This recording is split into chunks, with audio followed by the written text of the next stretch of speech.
Con la muerte de cada juez se va aumentando la problemática. Pero es interesante en el libro de los jueces que, a pesar de que hay unas historias, por ejemplo, yo diría una historia macabra, que se llama la historia del levita carnicero. Así se llama la historia del levita carnicero. O sea, es tremendo, o sea, esa historia. Pero en medio de esa historia también, de ese levita carnicero, hay otra historia, que es una historia de amor, la historia de Ruth, que aunque está separada del libro de los jueces, es el libro que continúa después de jueces, pero la historia sucede en el tiempo de los jueces. Es una historia de amor. O sea que en medio del horror, en medio de todo lo que pasa en Israel, cuando no tenían rey, sino que cada quien hacía lo que bien le parecía, hay historias como la de Ruth, la de Noemí, la de Malón y Kelión, y la de Elimelech. Entonces son historias que están allí en las Sagradas Escrituras. Entonces, Edrey, allí en el escritorio hay un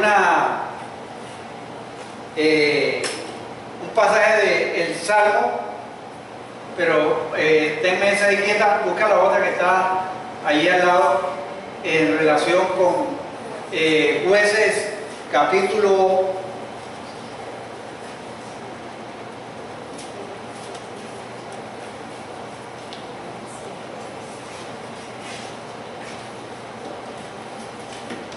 7, pero está en Word, hay otro archivo ahí. Eso sí. Y después al final hay una historia, pasan al final, que vamos a leer antes de orar. Ahí mismo, en ese mismo, está el Salmo 106. Para que veamos un resumen de lo que dice el salmista de esos tiempos. Él se refiere a esos tiempos. Ahí está. Entonces vamos a orar. Señor, aquí estamos nuevamente delante de ti, confiados en tu presencia y agradecidos por tu palabra. Esta mañana queremos ser ministrados por ella, queremos que tú nos alientes y nos examines. Gracias, Señor, por estas historias que tienen un propósito. Para nosotros, los que vivimos en este tiempo, mirar hacia atrás y no cometer los mismos errores que cometió este pueblo cuando tú hacías grandes obras y maravillas en medio de ellos. Guíanos y dirígenos en este tiempo y que seamos retados por tu palabra. En el nombre de Jesús. Amén. Entonces vamos a pedir un voluntario que nos lea estos versículos del 34 al 46, lo que nos dice el salmista acerca de esos tiempos de los jueces. Entonces, alguien, por favor. No destruyeron a los pueblos, que Jehová les dijo. Antes se mezclaron con las naciones y aprendieron sus obras. Y sirvieron a ídolos, los cuales fueron causa de su ruina. Sacrificaron sus hijos y sus hijas a los demonios, y derramaron la sangre inocente, la sangre de sus hijos y de sus hijas, que ofrecieron en sacrificio a ídolos de Canaán, y la tierra fue contaminada con sangre. Se contaminaron así con sus obras, y se prostituyeron con sus hechos. Se encendió por tanto el furor de Jehová sobre su pueblo, y abominó su heredad, los entregó en poder de las naciones, y se enseñorearon de ellos los que les aborrecían. Sus enemigos los oprimieron, y fueron quebrantados debajo de su mano. Muchas veces los libró, mas ellos se rebelaron contra su consejo, y fueron humillados por su maldad. Con todo, él miraba cuando estaban en angustia, y oía su clamor, y se acordaban de su pacto con él, y se arrepentían conforme a la muchedumbre de su misericordia. Hizo así mismo que tuviesen de ellos misericordia todos los que los tenían cautivos. Gracias, Javier. Entonces, miren, hay un resumen por la lámina anterior a esa. Ahí. La característica principal de ellos es que se apartaban de Dios, y al apartarse de Dios, sus enemigos venían y los oprimían. Y eran quebrantados bajo la mano, pero muchas veces Dios los libró. Por no decir casi todas las veces, Dios los libró. Pero más ellos se rebelaron contra sus consejos. Veían la mano de Dios, veían el poder de Dios y se rebelaban. Pero en los anteriores versículos hablan también de una práctica que era la de someterse a los ídolos, y la práctica también de sacrificar los hijos. En estos días encontraron en el Perú unas tumbas que datan de la época precolombina, en la cual encontraron restos de niños que habían sido sacrificados a unos ídolos. A eso le parece a uno horroroso. Por ejemplo, en la antigüedad había un dios que era el dios Moloch, que les echaban los hijos al fuego a ese dios Moloch. Y no solamente eran gente que eran paganas, sino también gente que conocían a Dios, pero se habían apartado de Dios y sacrificaban a Dios. Entonces, el salmista nos presenta un resumen del libro de los jueces, donde nos muestra lo crítico que era la situación en ese tiempo. Podemos decir que esa era una época en la cual la gente no tenía en cuenta a Dios. Una sociedad sin Dios. Y en una sociedad sin Dios, cada quien hace lo que quiere. Entonces, esa realidad la vamos desarrollando en todo el libro de los jueces. Y Felipe nos estuvo enseñando el domingo pasado acerca de Gedeón y el alistamiento para enfrentar a los madianitas. Y llegamos ya al punto, ahora sí, el rey, llegamos al punto en que ya uno dice, bueno, 300 hombres listos para la batalla. Ahora lo que hay que hacer es descender y acabar con los madianitas. Entonces, esta sección que falta de Gedeón es el Dios que da confianza. Repitan conmigo: el Dios que da confianza. O sea, ya están listos, en cierto modo ya Dios ha hecho el plan de que con solo 300 hombres van a enfrentar a los madianitas, pero todavía le faltaba algo a Gedeón. Gedeón necesitaba confianza para poder enfrentar, porque recuerden que eran 32.000, luego quedaron en 22.000, luego quedaron en 300. Entonces la cosa era, Dios le había dicho y Dios estaba en el proceso, pero todavía faltaba algo con Gedeón.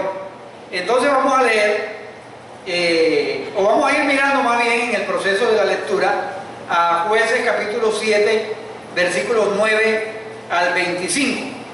Y vamos a leer los primeros versículos. Vamos a leer del 9 al 14. 9 al 14 vamos a leer esta primera sesión. Voy a leerlo 7, 9 al 14. Aconteció que aquella noche Jehová le dijo: levántate y desciende al campamento, porque yo he entregado en tus manos, yo lo he entregado en tus manos. Y si tienes temor de descender, baja tú con furia tu criado al campamento, y oirás lo que hablan, y entonces tus manos se esforzarán y descenderás al campamento. Y él descendió con furia un hermano dijo una vez que descendió con furia, pero no con furia, sino con furia, su criado, hasta los puestos avanzados de la gente armada que estaba en el campamento.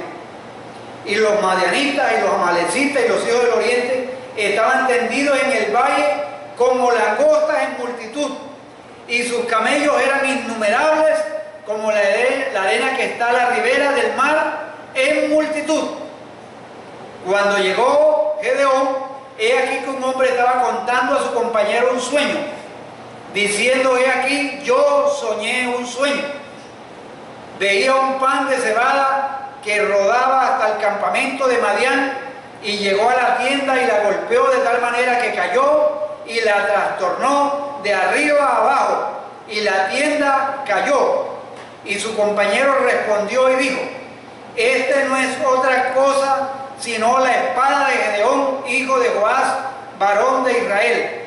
Dios ha entregado en sus manos a los madianitas con todo el campamento. Entonces, mire, ¿será que ahora es el momento en que los 300 irán a la batalla contra los madianitas? No precisamente. Todavía faltaba algo, todavía había algo que Gedeón necesitaba desarrollar para hacer lo que Dios le había dicho que haría y la victoria que le iba a dar.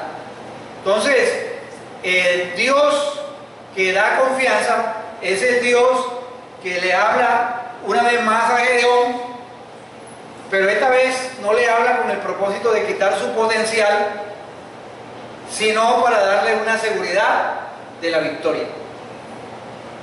Dios le dice a Gedeón: mira, Gedeón, yo voy a entregar en tus manos a los madianitas. Pero dice, hay una consideración: pero si temes, lo más seguro era que sí temía, pero si temes atacar, vas primero al campamento y vas a escuchar un diálogo muy interesante. Y después que tú escuches ese diálogo, ahí sí vas a tener valor para atacar. Ahora, a mí me hubiera aterrado bajar al valle donde están los madianitas, con la descripción que hace que en el autor de Jueces, donde habla de que los madianitas y sus aliados, el ejército aliado, eran como numerosos como langostas, y los camellos que habían usado porque en esa época el que tenía carros, caballos, camellos, esos eran los fuertes, esos eran los equipos, el Atlético Nacional de esa época, o sea, que aparentemente indestructible, pero ahí dice que eran incontables como la arena, los camellos eran incontables como la arena a la orilla del mar. Eso es una figura literaria para decir que eran muchísimos, porque si usted, es una hipérbole, o sea, porque usted, la arena del mar, usted no la puede contar, y entonces está hablando de lo innumerable de los camellos, está hablando de lo numeroso de las personas que estaban allí, eran incontables. Entonces, ¿cómo Dios va a alentar a Gedeón para que ataque con 300 hombres? Dios lo ha enviado precisamente en el momento en que una persona le está contando un sueño a un amigo. O sea, en el momento adecuado, o sea, no fue una casualidad que Gedeón bajó con furia allá al campamento para buscar algo o para observar cómo era que estaban distribuidos, sino que fueron en el momento preciso, una diosidencia especial. Amén. Llegan allí en ese momento en que un hombre está allí en una tienda, no la tienda de la esquina, sino una tienda de campaña, está allí, y ese hombre le está contando un sueño a su amigo. ¿Y cuál era el sueño? A ver, ayúdenme ustedes a ver cuál era el sueño que le contaba el uno al otro.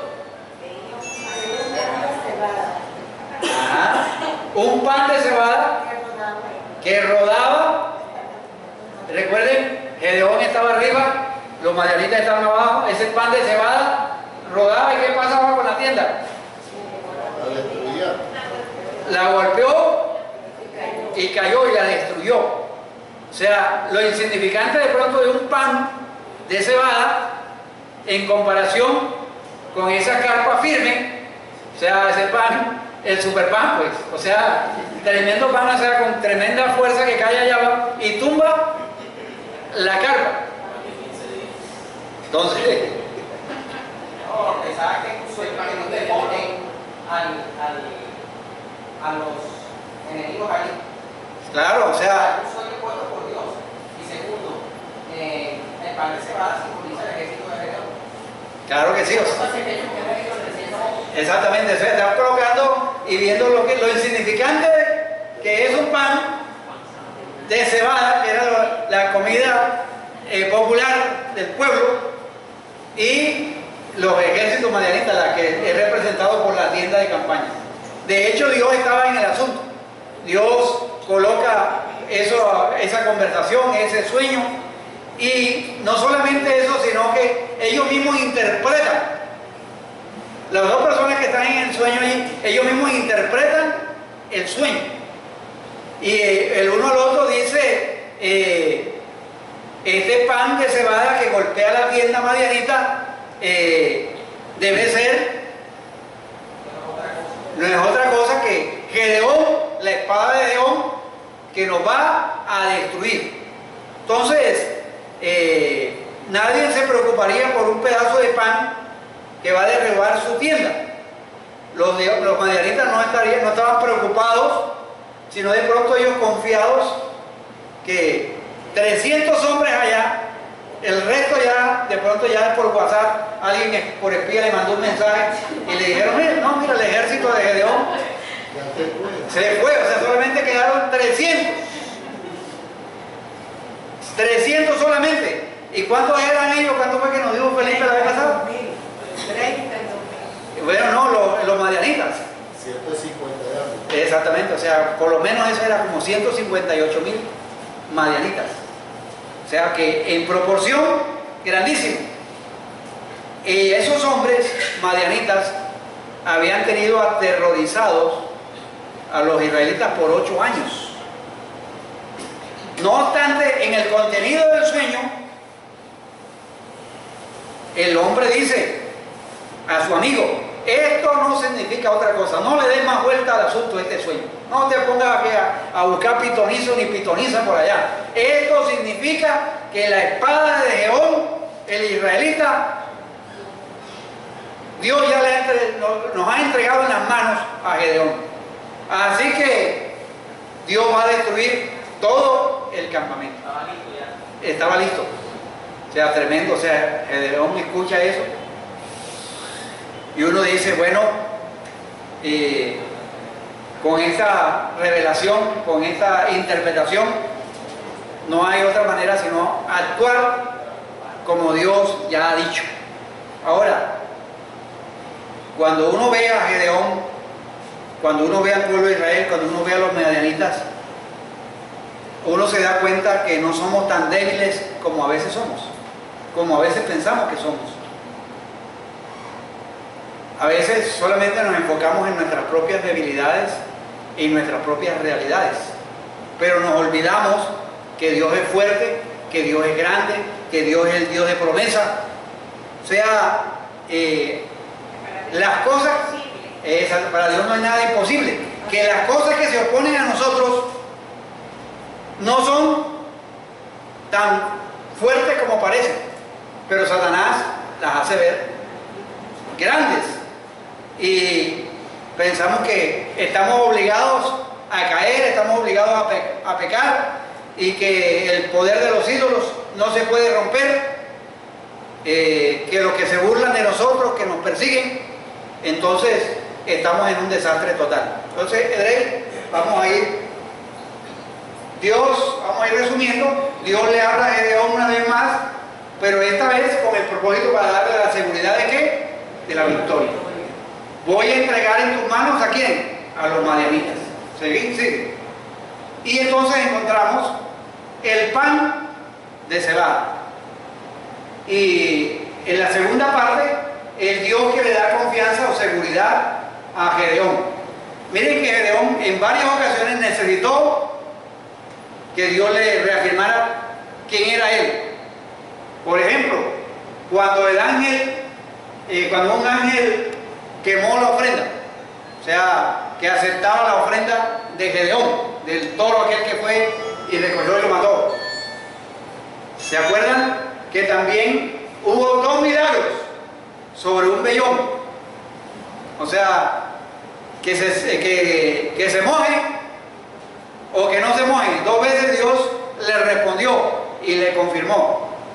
Y en tercer lugar está el sueño de ese madianita y su interpretación. Eso es como para decir, nunca más me volveré a olvidar de Dios. Dios está conmigo. Dios es poderoso. Las cosas que se me oponen a mí no son tan fuertes como parecen. El Dios que yo confío es un Dios poderoso.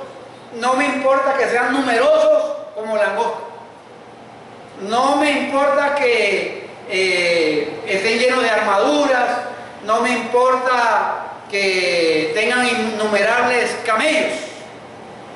Y es que las guerras en esa época eran tremendas. Ayer vi yo unos apartes de una película, ¿cómo era que se llamaba? De la guerra que estaban pasando ayer. Troya. De Troya. O sea, como eso en un campo allá uno y otro acá. O sea, las escenas que se presentan allá eran tremendo. Eso eran lanzas, flechas, cosas con fuego que tiraban. O sea, toda una serie para poder conquistar a Troya. Entonces, tremenda situación allá. Ejércitos pueden ser muy numerosos y poderosos, pero debajo de la armadura muchas veces hay corazones temblorosos. Ellos ahora, allá en esa tienda, están dos hombres que saben, están convencidos que Dios ya los ha entregado en manos de Gedeón. O sea, tenían camellos, eran numerosos, pero Dios es el Dios que da confianza. En el versículo 15, hay una reacción de Gedeón cuando escuchó el relato. Cuando él escuchó el relato del sueño y su interpretación, dice, adoró. Adoró a Dios. Ahí dice que adoró. Miren, cuando Dios va delante de nosotros, Amén. y cuando uno ve las promesas que Dios hace a través de su palabra, que lo llenan a uno de confianza, eso debe motivarlo y llevarlo a uno a la adoración.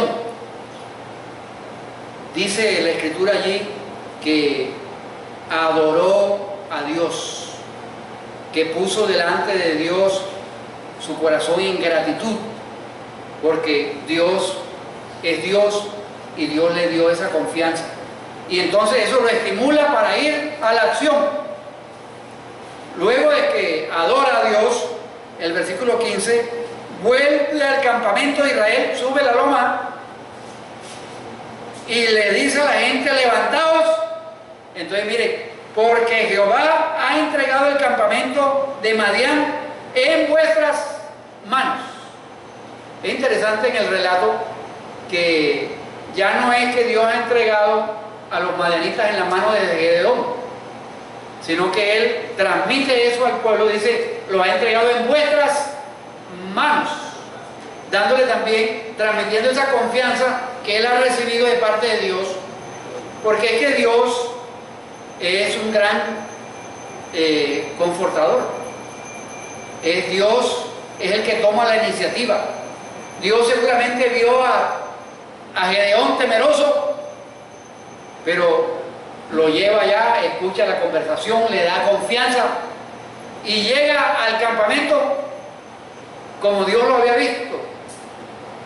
a Gedeón inicialmente cuando lo encontró en el lagar, que le dijo el ángel: varón valiente y esforzado. Entonces, pero dentro de Gedeón habían ciertos temores, pero ya después de que pasa por ese proceso, Dios lo lleva a la adoración, a la confianza y luego ahora sí al ataque. Ahora, si uno encuentra en la Escritura algo muy interesante, es en el libro de Juan, Primera de Juan. En el libro de Primera de Juan, todo el libro de Primera de Juan, dice la Escritura que es para asegurarnos que nosotros le conocemos a Él y que Él nos ama a cada uno de nosotros. El propósito de Primera de Juan es para asegurarnos que somos también hijos de Dios, como lo dice Romanos capítulo 8. Es como cuando un esposo le recuerda a su esposa y le dice: yo te amo y estoy aquí para ti. Y eso da confianza en los momentos difíciles, cuando la situación está en crisis. Yo estoy aquí, estoy para ti. No es como a veces algunos que dicen: no, es que ya yo te dije te amo allá cuando nos casamos, ¿qué más? Yo te dije te amo. Y eso es suficiente, eso tiene un efecto tremendo. Es residual. Es residual. No, o sea, se necesita afirmación, palabras de afirmación. Y eso es lo que Dios le está dando a Gedeón. Mira, yo te estoy afirmando, o sea, yo estoy contigo, yo te voy a dar la victoria. Y está asegurándole, en otras palabras, el amor que Dios le tiene a Gedeón, el amor que Dios le tiene al pueblo de Israel. Y constantemente uno ve en la Escritura que Dios le está diciendo al pueblo de Israel: con amor eterno te he amado y he prolongado sobre ti mi misericordia. Entonces, ahora, Dios no quiere tampoco que nosotros ya corramos riesgos, porque ya sabemos que Dios está con nosotros. Entonces hay que ir alocadamente a atacar a los madianitas. Dios lo lleva a adorar al que le adore, que le da confianza, pero también le da a Dios como una estrategia a Gedeón. Y nosotros como Gedeón definitivamente necesitamos que las estrategias vengan de Dios, o con los dones que Dios nos ha dado, que nosotros podamos desarrollar las estrategias. Nosotros como Gedeón estamos en una continua necesidad de seguridad, y así hayamos visto a Dios la semana pasada actuar en nuestra vida, pero llega una prueba, llega una dificultad, entonces necesitamos otra vez, y Dios es muy especialista, muy especial en ese sentido. Día tras día nos está dando muestras de que Él está con nosotros. Miren que una expresión que se repite en toda la Biblia constantemente es: no temas, no temas, no temas, porque en nuestro corazón hay muchos temores y necesitamos confirmaciones de la presencia, del poder de Dios día tras día. O sea, cuando uno ve el libro de Jueces y se mete en el libro de Jueces, uno ve que definitivamente Gedeón era muy débil. Necesitó 2 milagros con el vellón, necesitó un ángel para que quemara su ofrenda, necesita un sueño y su interpretación. Pero pensemos en nosotros, así somos nosotros. Nosotros, o sea, uno dice: no, pero es que Gedeón es muy débil, Gedeón es una persona pusilánime. Entonces, no, o sea, eso nos refleja muchas veces cuando nos sentimos ansiosos, cuando nos relajamos y confiamos a veces en nosotros mismos y no en Dios. Entonces necesitamos que Dios nos dé confianza. Edrey, avanza en la hojita. Ahora, la pregunta que yo me hacía: Dios le dio a Gedeón confianza por medio de un sueño que tuvieron dos madianitas. Pero nosotros hoy en día, sin excluir que Dios puede hablarnos a través de un sueño, porque Dios es soberano y es capaz de hacerlo, pero Dios tiene unas maneras, y una es por medio de su palabra. Dios nos habla. A veces estamos en un momento de angustia, en un momento de dificultad, y empezamos a leer y leemos, o alguien nos manda un texto por un mensaje, y ese es el mensaje, la palabra que nosotros adecuada que necesitamos en el momento. Entonces, por eso necesitamos ir a la palabra diariamente. Necesitamos meditar en la palabra de Dios, porque Dios nos habla por medio de su palabra, nos habla por medio de otras personas. Otras personas nos dan el ánimo, otras personas nos confortan, otras personas nos dan un mensaje que necesitamos escuchar, o por medio de las circunstancias de la vida. Hay circunstancias de la vida en las cuales Dios las usa no para achantarnos, no para destruirnos, sino para hablarnos, sino para darnos seguridad, para que tomemos acción. Exactamente, para que tomemos acción. Entonces lo necesitamos.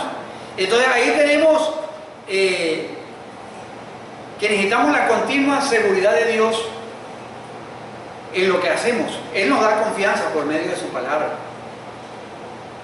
Dios nos da confianza por medio de la palabra de otras personas, de las circunstancias. Ahora, yo pensaba que Gedeón no estaba como la casita de la vivienda. O sea, que estaba en el ¿qué? En el lugar equivocado. No, Gedeón cuando bajó allá estaba en el lugar correcto, en el momento correcto para escuchar la conversación. No era que él era chismoso y ocasionalmente bajaba allá al campamento madianita para escuchar lo que la gente hablaba. No, Dios lo movió y lo llevó allá en ese momento oportuno. Entonces, hay circunstancias en la vida que Dios las ha traído con el fin de que escuchemos y recibamos consuelo a través de eso que estamos escuchando. Ahora, Dios nos consuela y eso debe llevarnos a la adoración, a la obediencia y a la confianza en Él. Pero ahora sí vamos para la batalla, que nos interesa la batalla también. Vamos a ver. ¿Qué hace Gedeón? Organiza su pequeño ejército en 3 grupos. Porque eran 300, ¿se acuerdan? Los organiza en 3 grupos y los equipa. 3 elementos: trompetas, antorchas y cántaros. O sea, para un ejército numeroso, o sea, uno diría machete, escopeta.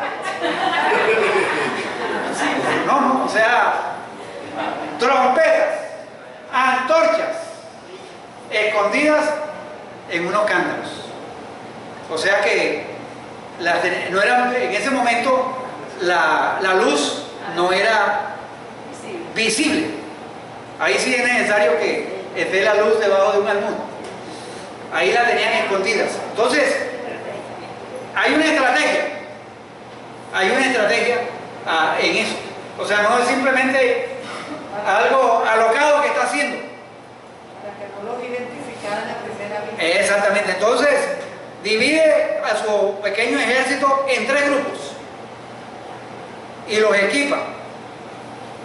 Y llega al campamento. En el versículo 19 dice que llegaron pues Gedeón y los 100 hombres que llevaba consigo al extremo del campamento al principio de la guardia de la medianoche, cuando acababan de renovar los centinelas, y tocaron las trompetas y quebraron los cántaros que llevaban en sus manos. Miren que había no fue que cuando él llegó y adoró a Dios, dijo 300 hombres, 100 y 100, 3 grupos de 100, trompetas, antorchas y cántaros, y vamos. No, Fue planeado. hubo un plan, o sea, en el momento del cambio de guardia. Ahora, los que han prestado el servicio militar saben que ese es un momento crítico, porque se están levantando unos, están medio soñolientos unos, y los otros que van llegando están cansados de montar guardia toda la noche. Entonces, ¿por qué yo digo que es un plan brillante que tiene Gedeón? Vamos a mirar.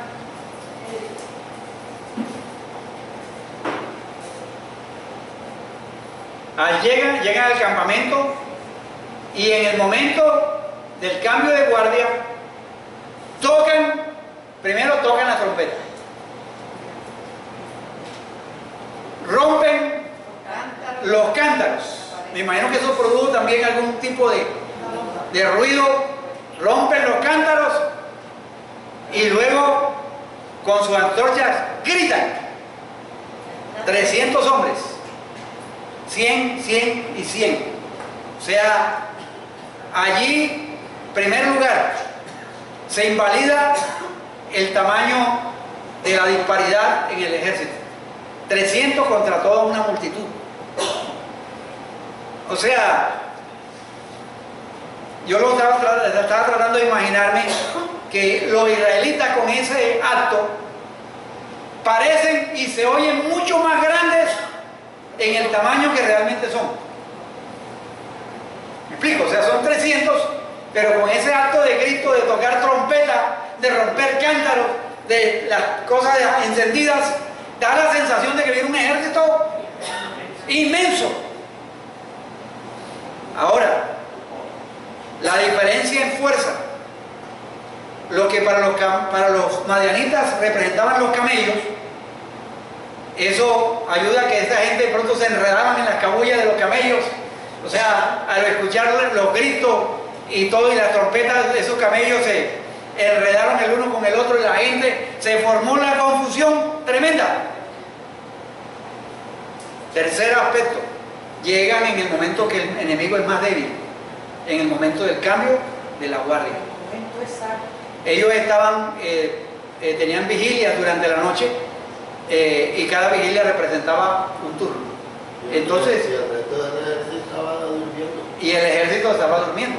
Entonces, hay un caos tremendo en el campamento. O sea, un tercio del ejército estaba caminando de regreso a sus tiendas, mientras que el otro estaba durmiendo. Y cuando ellos ven hombres que están llegando armados, que están caminando hacia ellos, que piensan que son sus enemigos, pero son sus mismos amigos, que están llegando, hay oscuridad, no hay oportunidad de saber quiénes eran compañeros. Quizá cuando se dieron cuenta era demasiado tarde. Entonces la estrategia le funcionó a Gedeón. Después de todo, él es un guerrero valiente. El rey pasa a la siguiente. Entonces, miren las características del plan. Invalida el tamaño de la disparidad que había entre los ejércitos. Entonces los israelitas parecen y se oyen mucho más grandes en el tamaño de lo que realmente son. Invalida la diferencia en fuerza, hace que los camellos no sean un factor de ventaja para los madianitos. Y yo agrego ahí, de hecho es posible que aumentaron la confusión y el caos en el campamento. En tercer lugar, toma ventaja del momento en que el enemigo es más débil, en el cambio de guardia. Gedeón fue un guerrero valiente, como Dios se lo había dicho en Jueces capítulo 6, 12. Varón, guerrero, valiente, esforzado. Y aquí ya lo vemos, o sea, lo que necesitaba era como una chispa, y esa chispa se le dio la confianza que Dios le brindó a Gedeón. Dios le brinda la confianza a Gedeón, y este guerrero valiente no se amilana pensando que solamente tiene 300, sino que diseña una estrategia. Ahora, si Gedeón tampoco baja allá al campamento, tampoco se hubiera dado cuenta del nerviosismo que tenían los madianitas. sea, dentro del campamento de los madianitas había nerviosismo, porque se estaban enfrentando al Dios de Israel. Era una lucha de poderes, el poder de Dios y el poder de los ídolos. De todas maneras, también la topografía, porque si uno está abajo y va guerreando los que están arriba, hay que subir una loma. Exactamente. Sí, entonces todo eso, exactamente, entonces todo eso, ahí se ve uno el ingenio militar. Es un ingenio militar. Ahora, Dios nos da dones a nosotros para que lo usemos. Y Dios le dio esa capacidad a Gedeón. Miren que en los otros casos, Dios le dijo, 32 me parece mucho. Bájale ahí, bájale. Le bajó 300, yo te lo voy a probar hasta llegar en 300. Aquí, en esta estrategia, Dios no le dice a Gedeón cómo tiene que hacer. Ya es el talento y la capacidad que Gedeón tiene. Entonces, por un lado está el poder de Dios en dar orientaciones, pero también está en la capacidad con los dones que Dios nos ha dado de nosotros desarrollarlos y ponerlos en acción. Dios quiere que los pongamos para su servicio. Ese ingenio militar es de Gedeón, pero Dios nos da también las circunstancias y nos permite usar esos dones. Bueno, Gedeón, tú eres valiente, entonces aquí viene la oportunidad para usar ese talento y esos dones. Así que úsalo. Y Gedeón usó esos talentos. ¿Edrey? Gedeón era especialista en esconder. Exactamente. Escondió las antorchas. Exactamente. Correcto, miren, o sea, algo muy interesante ahí. Entonces, Dios nos da dones para que los usemos en su servicio. ¿Cuáles son los dones que te ha dado? ¿Cuáles son los dones que me ha dado? Cada quien debe saber qué don tiene. Exactamente, o sea, podemos tener los dones, pero los podemos tener por ahí escondidos, enterrados. Pero los dones son para usarlos. Servicio de Dios. Y Dios nos da las circunstancias que nos permiten usar esos dones.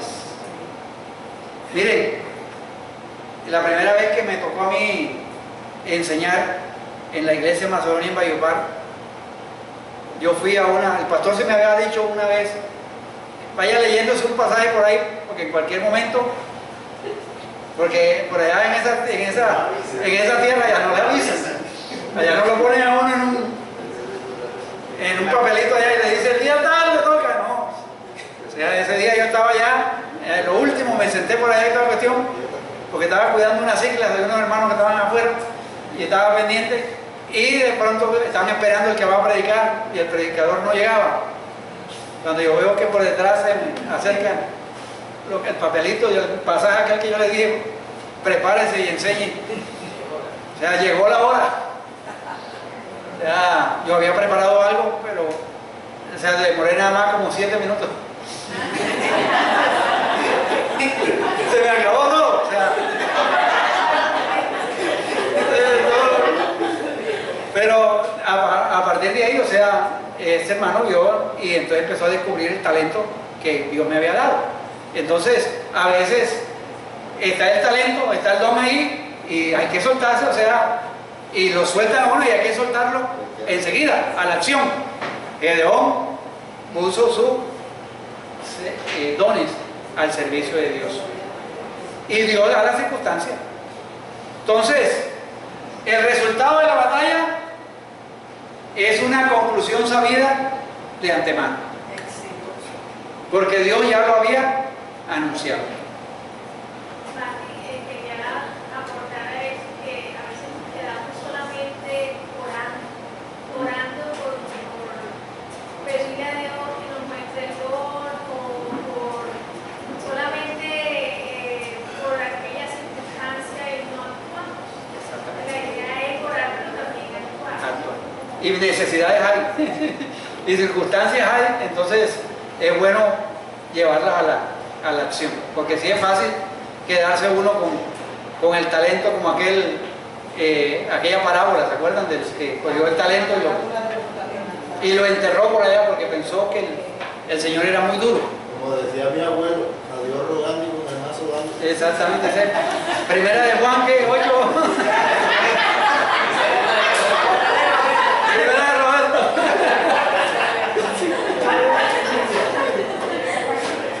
Qué bueno es uno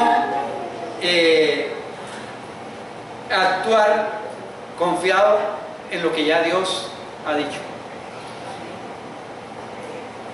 Que Dios es un Dios bueno, que Dios es un Dios que nos da confianza, es un Dios que nos da el ánimo y la fortaleza en los momentos difíciles. Los madianitas salieron corriendo, dando alaridos. Cuando sonaron esas trompetas, el Señor hizo que los hombres de todo el campamento se atracaran así mismo con sus espadas. El ejército huyó.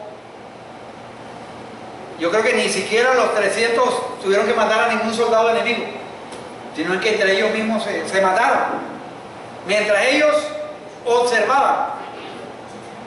O sea, en el versículo 23 dice Gedeón, hace una reflexión. Mas Gedeón respondió: no seré señor sobre vosotros, ni mi hijo os señoreará. Jehová señoreará sobre vosotros. O sea, una conclusión en el capítulo 7,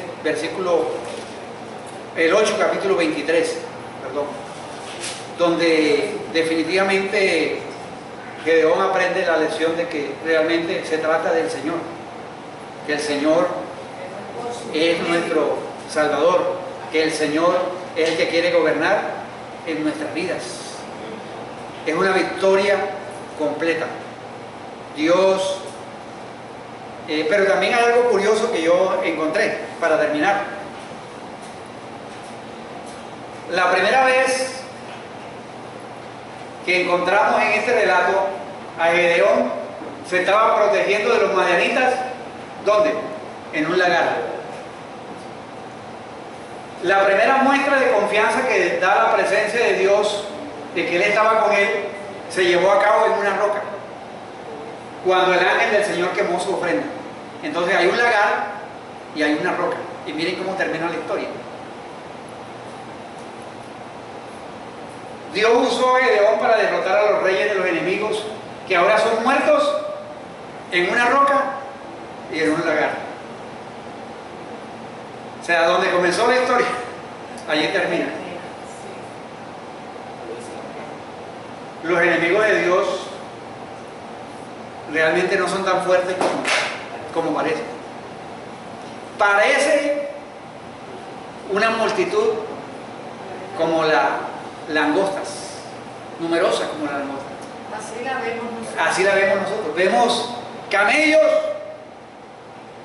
por todos lados, pero a veces nos olvidamos de ver a nuestro Dios grande y poderoso. Amén, así es. El Dios que nos hace estar firmes sobre nuestros pies.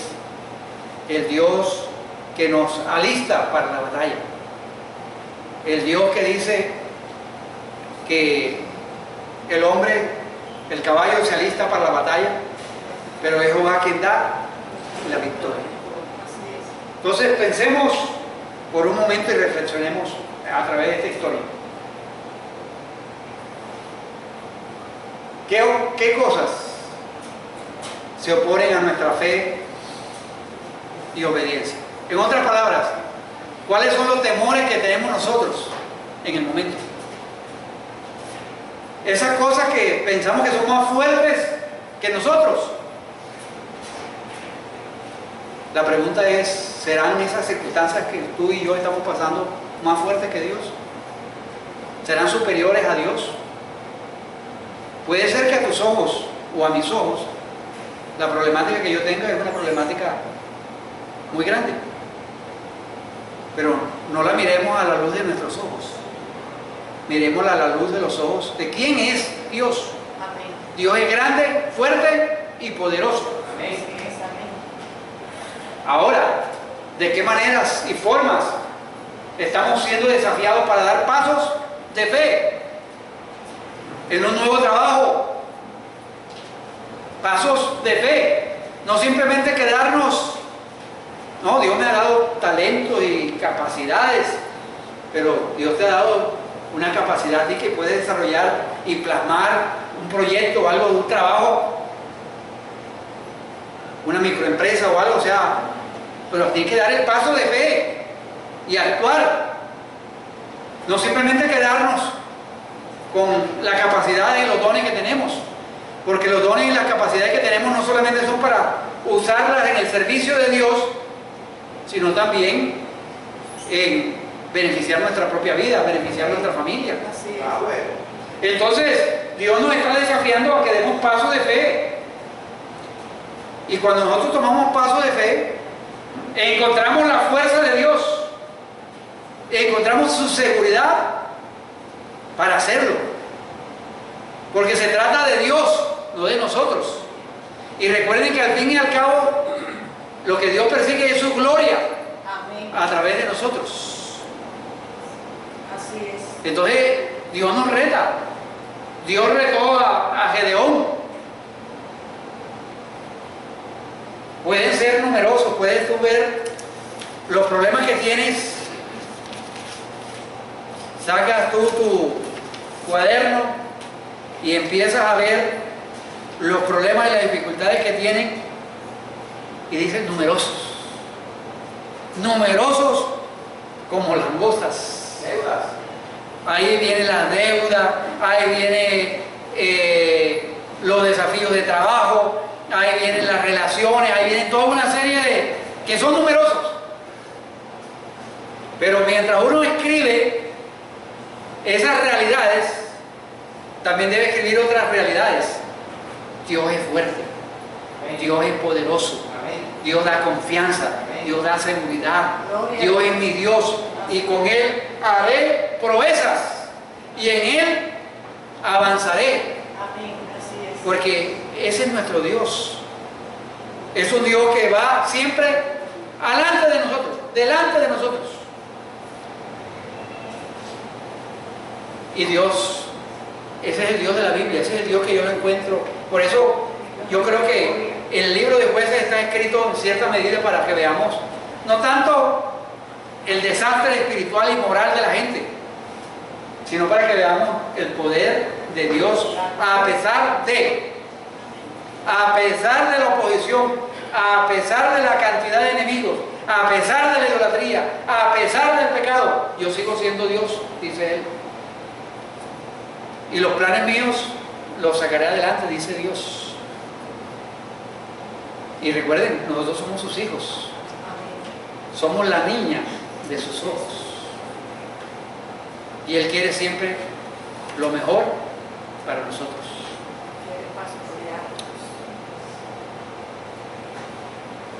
Cerremos nuestros ojos.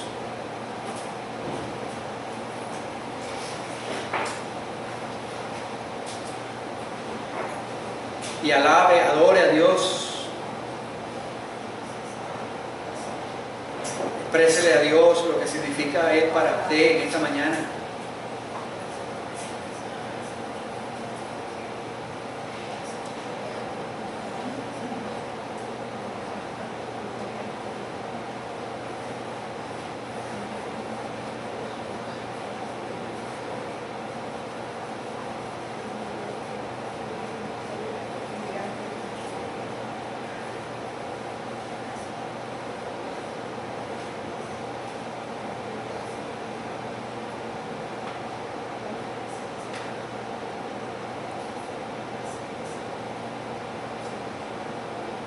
Señor, te adoramos en esta mañana, porque eres el Dios que nos da confianza, eres el Dios que con amor eterno nos has amado, eres el Dios que ha fijado sus ojos sobre nosotros, por pura gracia, Señor. No es que nosotros seamos mejores que otros. No es que nosotros estemos llenos de virtudes, sino porque a ti te plació amarnos. Señor, gracias, porque la obra que tú has comenzado en cada uno de nosotros la perfeccionarás. Señor, ayúdanos en nuestros miedos, en nuestros temores, a enfocarnos en ti, Señor, el Dios de Gedeón, el Dios de Israel, el Dios que con lo que tenemos podemos hacer grandes proezas. Señor, con 300 hombres, con antorchas, con trompetas y cántaros, tú derrotaste, Señor, a una multitud. Y Señor, con lo que tú nos has dado a nosotros, tenemos para vencer y derrotar a nuestros enemigos. Derrotar, Señor, aquellas circunstancias que nos son adversas. Gracias por el Espíritu Santo que mora en nosotros, que dice que no es con ejércitos ni con fuerza, sino con el Espíritu. Señor, gracias porque nos ha dado tu palabra. Y gracias porque a través de tu palabra hoy nos ha recordado el por qué está esta historia allí en el libro de los jueces. Ayúdanos, Señor, a aplicar los principios de tu palabra en la vida de Gedeón, en nuestras realidades, en nuestras adversidades, que nunca serán superiores a ti, Señor, porque tú eres grande, fuerte, poderoso, temible. Y gracias porque vas delante de nosotros. A ti sea la gloria y a ti sea la honra. En el nombre de Cristo Jesús. Amén. Y amén. Que Dios nos bendiga. El Dios nuestro es un Dios que nos da confianza y que nos fortalece. Amén. Gracias por esta enseñanza.